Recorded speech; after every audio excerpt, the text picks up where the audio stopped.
Olá, boa tarde. A partir de 2017, 52 dos 62 municípios do estado terão novos prefeitos eleitos este ano. E os atuais prefeitos e presidentes das câmaras municipais que vão deixar o cargo a partir do ano que vem terão que arrumar a casa antes de ir embora, sem deixar prejuízos para os próximos administradores.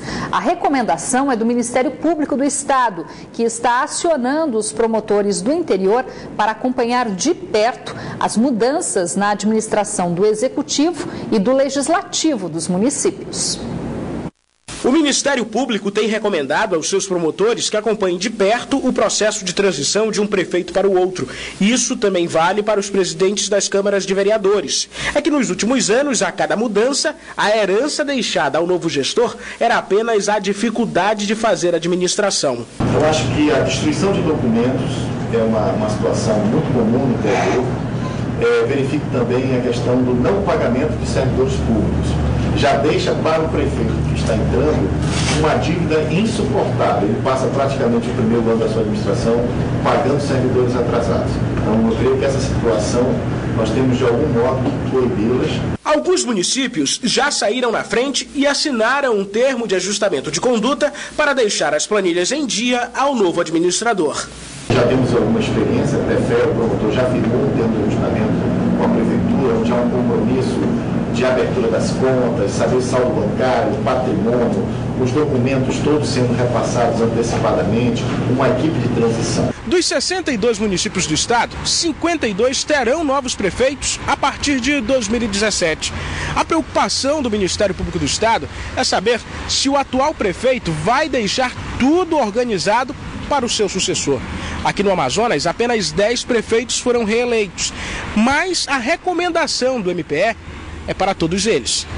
Caso contrário, o Ministério Público poderá acionar a Justiça para que os prefeitos e presidentes de câmaras sejam punidos. Ele pode, seja através de um inquérito civil, de imediato fazer uma recomendação ao prefeito, né, fazer com que haja transparência nesse processo, ou buscar na Justiça uma medida judicial de busca e apreensão, apreender documentos, impedir gastos desnecessários neste momento, com dívidas antigas, em detrimento ao pagamento dos servidores, de funcionários, de professores.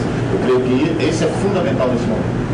E com as irregularidades comprovadas, a Justiça poderá fazer o mesmo o que fez com o ex-prefeito de Iranduba, Chinaik Medeiros, que foi preso no final do ano passado na Operação Cauchi, depois de ser apontado pelo MPE como chefe de uma organização criminosa que saqueava os cofres do município de Iranduba. Já em maio deste ano, foi a vez do prefeito cassado de Santa Isabel do Rio Negro, Marolino Siqueira, ser preso por desvio de dinheiro público.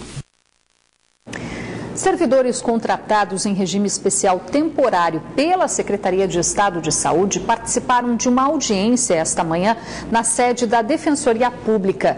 A DPE vai avaliar a legalidade das dispensas que estão sendo realizadas sem indenizações. Augusta conta que foi demitida com quase 14 anos de prestação de serviços para a saúde do Estado. Com uma grande dificuldade financeira, tanto para mim como para os demais colegas. Centenas de servidores contratados em regime especial temporário pela Secretaria de Estado da Saúde participaram da audiência pública realizada esta manhã na Defensoria Pública do Amazonas. O objetivo é analisar as demissões efetuadas este ano e discutir a viabilidade de exigir o pagamento das indenizações. Apesar da jurisprudência, em regra, estar contrária à possibilidade de indenização desses servidores, a Defensoria Pública compreende que a situação desses servidores demanda, obviamente, a reparação. Ainda de acordo com as denúncias recebidas pela Defensoria Pública, há servidores temporários demitidos que contraíram dívidas por meio de empréstimos consignados, firmados a partir do contrato que mantinham com o Estado. E nós temos a preocupação de que, enquanto o inexorável processo judicial continue, nós tenhamos que fazer, obviamente, medidas cautelares para poder evitar com que haja mais prejuízo. Um deles é que esses servidores se encontram já inúmeros com desconto descontos de empréstimos consignados. As demissões dos temporários teriam sido iniciadas para que a Suzam possa convocar os concursados.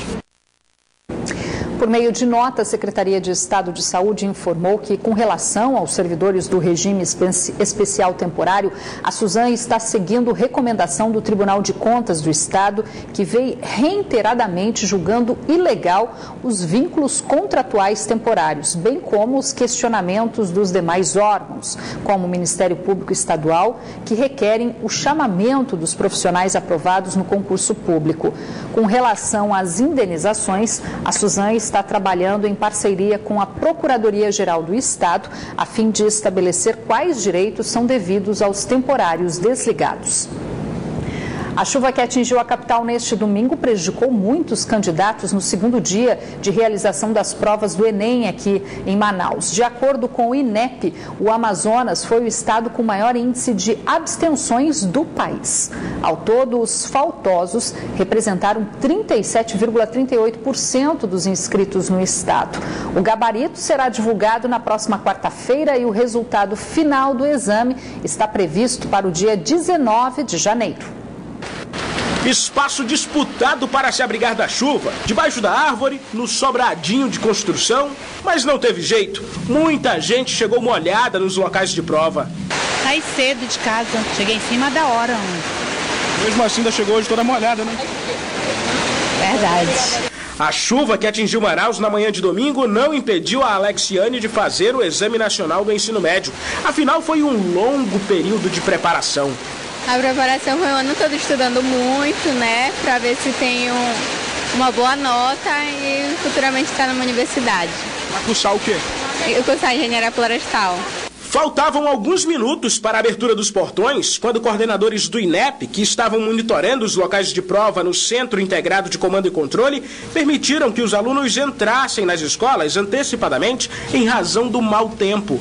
Por causa da diferença de fuso horário de Manaus em relação a Brasília, aqui os portões abriram às 10 da manhã e foram fechados às 11 horas. Aí foi o momento daquelas cenas se repetirem.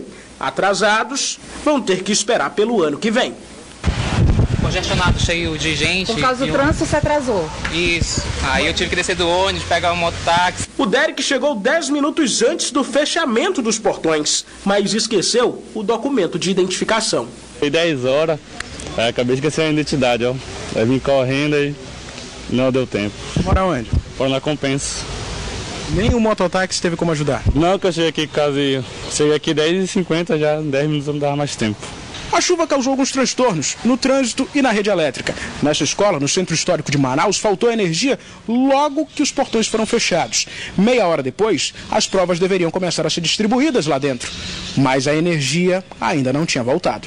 Nós tivemos um estouro de um transformador, mas eu creio que vai ocorrer tudo bem. No segundo dia do Enem, 5 horas e meia de provas. Português, matemática e redação. Português, eu acho que sim, mas matemática... não vou sair bem, não. Segundo o Ministério da Educação, no Amazonas, 212 mil pessoas se inscreveram para fazer o Exame Nacional do Ensino Médio. Entre eles, Joandre, que tem o sonho de ser advogado. E se tratando da realização de um sonho, não tem como deixar a ansiedade de lado nessa hora. Ansiedade porque a gente se prepara, né, o ano todinho, querendo melhor, né? Querendo obter a melhor nota possível, principalmente para entrar numa universidade federal, né? No caso aqui no Amazonas, a UFAM, né? Novembro mal começou e os shoppings da capital já estão se preparando para atrair o consumidor em clima de Natal. Os próximos dias marcam a estreia da decoração nos centros de compras. Outro evento esperado para estimular as vendas de fim de ano é o Black Friday, marcado para o dia 25, última sexta-feira do mês. Em 2016, algumas lojas da capital começaram a se preparar para o Natal ainda no mês de setembro, como mostramos aqui no Band Cidade. A preparação mais cedo não era à toa. Em meio à crise financeira, vale tudo para atrair a atenção dos consumidores. Novembro chegou e agora os shoppings apostam em campanhas elaboradas para aumentar as vendas natalinas. Outro evento que deve aquecer o comércio varejista é o Black Friday, marcado para acontecer no dia 25 de novembro.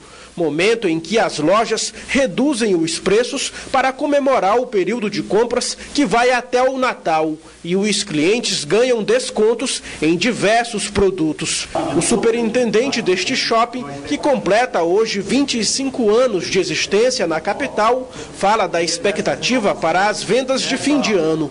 Inclusive, o Centro de Compras inaugura no próximo dia 12 a sua campanha de Natal com a presença de personagens da Disney. Existe já uma expectativa no mercado em função do Black Friday e para o Natal a gente está estimando algo entre 5% e 8% de crescimento, dado toda a campanha que a gente desdobrou e que a gente está trazendo. A gente acredita que esse último bimestre do ano vai ser um bimestre um pouco mais aquecido do que foi o ano até aqui. São várias ações durante todo o ano para atrair o consumidor amazonense. Nós estamos preparados até já para as vendas, então tem muitas ações que a gente está contando que os nossos clientes venham. Nos últimos anos, a crise passou a exigir mais criatividade do bom velhinho. Nós sabemos que uma boa campanha de Natal, ela equivale a pelo menos uns 10% a 20% a mais de incremento de venda, ou seja, quando o shopping acerta a campanha, as vendas vêm junto.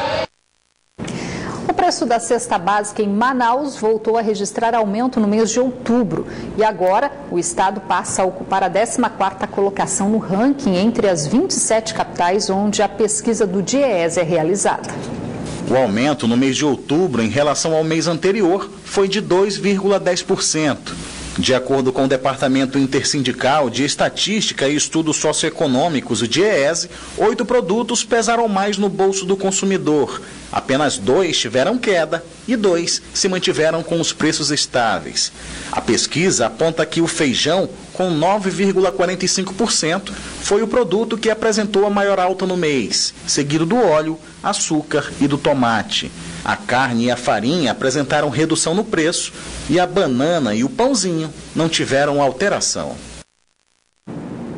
Agora é hora de conferir a previsão do tempo para esta terça-feira aqui em Manaus e também em alguns municípios do interior.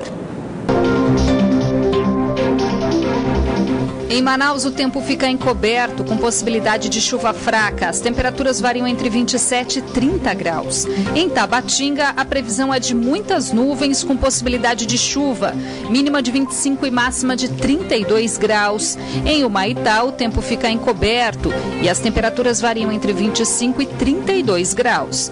Mesma previsão para Itacoatiara, onde as temperaturas variam entre 27 e 31 graus.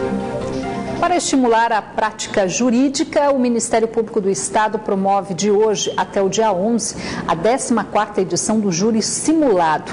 É o momento em que os acadêmicos de direito podem ter contato com o dia a dia da profissão. Esse ano, o Júri Simulado do Ministério Público do Estado homenageou o procurador aposentado Evandro Paes de Farias, que se emocionou ao receber uma placa com o seu nome das mãos do Procurador-Geral do Estado. Doutor, entregar a placa. Como é que o tempo passa que a gente quase que não sente. Vou dizer, um poder de carinho de beber do Flávio. O MPR realiza de hoje até o dia 11 o mais tradicional júri simulado entre estudantes de direito de 10 instituições de ensino de Manaus. É um júri simulado com os juízes do Tribunal de Justiça, os jurados são do Tribunal de Justiça e os advogados e Ministério Público são os alunos das universidades. E os casos são processos arquivados também do Tribunal de Justiça, julgados inclusive. Para quem está na universidade, como a Ana Carolina, 6º período cursando Direito na UEA, é a oportunidade de colocar em prática o que aprendeu na sala de aula. É a parte do direito onde tem emoção e envolve emoções humanas mesmo. Agregar mais conhecimento jurídico, não só o que eu aprendo na faculdade, e também agregar valores humanos, que é o que traz de diferencial para os profissionais da área do direito. Há 14 anos, o júri simulado é realizado na sede do MPE.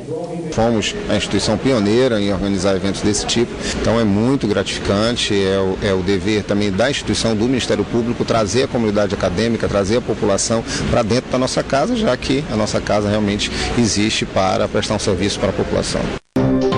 Bombeiros do Amazonas estão participando aqui na capital de um curso inédito de prevenção de acidentes durante o combate a incêndios em locais confinados. Em países que apresentam dados concretos sobre a morte de bombeiros em combate a incêndios de progresso rápido, o fenômeno denominado de forma geral como flashover é citado como uma das causas principais. Esta semana, bombeiros militares do Amazonas participam de um curso pioneiro no estado que visa a prevenção desses fenômenos durante uma ocorrência. No curso é simulado um combate a incêndio em espaço confinado e que durante o crescimento do incêndio a inflamação pudesse ser generalizada. Na verdade, a gente faz uma situação até extrema, né? Talvez até um pouco além do que o militar vai encontrar na hora do combate. Então ele estará preparado, capacitado para atuar, né, confiando no seu equipamento, de forma que ele consiga atuar com maior eficiência. O treinamento é fruto de uma parceria com o Corpo de Bombeiros Militar de Goiás. Essa é a 4ª turma do curso, que conta com cerca de 20 alunos bombeiros militares. O incêndio confinado ele acontece no Amazonas em diversas situações, desde dos galpões, das indústrias, a prédios comerciais, residenciais. E nós atendemos com uma certa frequência esse tipo de ocorrência. E esse treinamento ele iniciou em São Paulo, com treinamentos em São Paulo, em Goiás, e agora culminou com o curso. Vamos chegar a uma eficiência muito maior no combate a incêndio aqui no Amazonas com a finalização desse curso. Durante os breaks do Band Cidade, você percebeu que tem campanha nova aqui na tela da Band Amazonas. É o projeto Vida e Arte, que a partir de hoje começa a ser exibido na programação local com o objetivo de valorizar o povo da floresta, sua união de credos, costumes, festas, comércio e a socialização com o mundo moderno. Um reflexo do cotidiano de personagens típicos da Amazônia. O trabalho pesado com a juta e o trabalho delicado com os artesanatos. A atenção nos pequenos detalhes com as grandes alegorias e o cuidado com o sabor que chega até a nossa mesa. Atividades que fazem parte da cultura oportunizada pelos recursos da região. Figuras tipicamente amazônicas que ganharam espaço para reforço da identidade com a campanha Vida e Arte da Band Amazonas. Uma homenagem aos personagens que fizeram e que ainda fazem parte do cotidiano caboclo. Olha, e se tem um lugar onde essa cultura regional está enraizada, e a gente pode encontrar vários desses personagens do cotidiano caboclo, esse lugar é o centro de Manaus. Imagina quanta gente já se sentiu mal de saúde para se tratar, veio até o mercado municipal Adolfo Lisboa à procura de uma erva medicinal. O uso de ervas medicinais faz parte da cultura milenar dos índios, e quem domina a arte de curar por meio dos recursos da natureza é chamado de curandeiro. Dona Ângela Takeda, a japonesa, trabalha com ervas medicinais do mercado Adolfo Lisboa há mais de 30 anos. Antigamente isso aí já era uma farmácia que os índios utilizavam, né? E hoje em dia muitas pessoas da cidade mesmo já procuram as ervas naturais para fazer os remédios, né? Quem faz uso das plantas garante, é saúde recuperada na certa. Foi passado tudo pela nossa mãe, né? Que ensinava a erva medicinal pra gente, a cuidar da saúde através das ervas. O uso de ervas medicinais também fez parte da vida de seu Raimundo. Na juventude, ele vivia na região do Juruá em busca de látex para fazer a borracha. Porque no nosso tempo lá não existia médico, não existia nada, só mesmo a planta, né? Comecei a cortar seringa com 10 anos de idade. Comecei a ajudar meu pai para aprender, né? Com 12 anos eu tomei conta de 2 estradas. Cada um seringueiro corta 2 estradas. O seringueiro foi o responsável por uma época de riquezas no Amazonas, mas que com o declínio da borracha ganhou status de figura típica amazônica e também faz parte do projeto Vida e Arte. Aquele peixe fresquinho que chega até a nossa mesa é fruto do trabalho do pescador, outro personagem dessa campanha. É o cara que vai no rio, sofre para conseguir o alimento bom para nós, para não jogar em cima dessas bancas, para nós consumir, né? Ainda no mercado municipal encontramos as peças do artesanato amazonense, trabalhos únicos feitos pelas mãos de artesãos aqui da região e que se tornam fonte de renda para várias famílias, como a do seu Zé, que há mais de 62 anos trabalha no Mercadão. O senhor tem admiração pelas peças que o senhor comercializa? Eu gosto, as peças bonitas, eles trabalham bem e a gente vende bem. Ainda no centro de Manaus é fácil encontrar algo para dar sabor à vida. Que tal uma cuia de tacacá? A bebida quente, de forte aroma e sabor, se transformou em uma marca registrada da culinária amazônica, uma especialidade da tacacazeira. Muito bom tomar um tacacá, saboroso. Figuras típicas da região amazônica que passam a ganhar destaque a partir de hoje, aqui na programação da Band Amazonas. Certo, tem que valorizar mesmo esse povo lindo. Agora, uma última informação. Hoje completa 10 dias que 3 jovens desapareceram após uma abordagem policial no bairro Grande Vitória, zona leste da capital, e as famílias ainda esperam uma resposta das autoridades. Esta manhã, a Comissão de Direitos Humanos da OAB pediu agilidade nas investigações que apuram o caso. A mulher que esconde o rosto é amiga de um dos 3 jovens desaparecidos. A relação de amizade dela é com Alex Roque de Melo, de 25 anos, o único dos 3 que tem passagem pela polícia. Após o sumiço misterioso dos jovens, o sentimento dela e dos familiares é de angústia e de medo. Então é muito difícil, né, tanto para nós que somos amigos, quanto para os familiares, que a gente vê a dor, o sofrimento, né, e de a gente hoje, né, nem ter medo de andar no bairro por motivo de nós sermos abordados por uma polícia e de repente sermos sumidos também, né. Nesta segunda-feira, os familiares dos desaparecidos se reuniram com a Comissão de Direitos Humanos da OAB para pedir ajuda para solucionar o caso. O presidente da comissão disse que acompanha o caso e garante aos familiares que já pediu empenho do Comando-Geral da PM, da Secretaria de Segurança Pública do Amazonas e do Ministério Público Estadual. Porque, na verdade, se fosse qualquer pessoa comum, se fosse eu, por exemplo, que tivesse colocado 3 pessoas no meu porta-mala, eu já estaria preso. Então você não pode imaginar que alguém pode colocar 3 pessoas no porta-mala, sumir com elas 10 dias e isso ficar inteiramente impune. Nós esperamos que realmente haja uma resposta da Secretaria de Segurança Pública no sentido da elucidação desse caso. Os jovens desapareceram após uma abordagem de uma guarnição da Polícia Militar na madrugada do último dia 29 de outubro, véspera do segundo turno das eleições municipais na capital amazonense. O que chama a atenção é justamente por ter sido véspera de eleição, quando ninguém poderia ser preso, salve os casos de flagrante delito ou práticas de crimes eleitorais. Mas, segundo o inquérito policial, não houve registro de ocorrência naquela madrugada, o que para a família das vítimas reforça ainda mais a suspeita sobre o envolvimento dos militares no desaparecimento.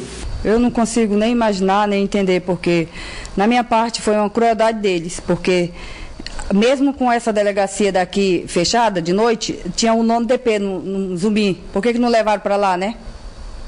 O que devesse ficava. O que não devesse, a família tirava. A principal prova do sumiço é este vídeo, que mostra a abordagem de policiais militares aos jovens que estariam voltando de uma festa em uma motocicleta. E o Band Cidade fica por aqui, mas continua na internet, onde você pode acompanhar outras notícias nas redes sociais Facebook e Twitter da Band Amazonas. Para rever as nossas reportagens, acesse youtube.com/bandamazonas e vá no link vídeos. Você fica agora com as principais notícias do dia no Jornal da Band. Boa noite para você. A gente volta a se encontrar amanhã. Até lá!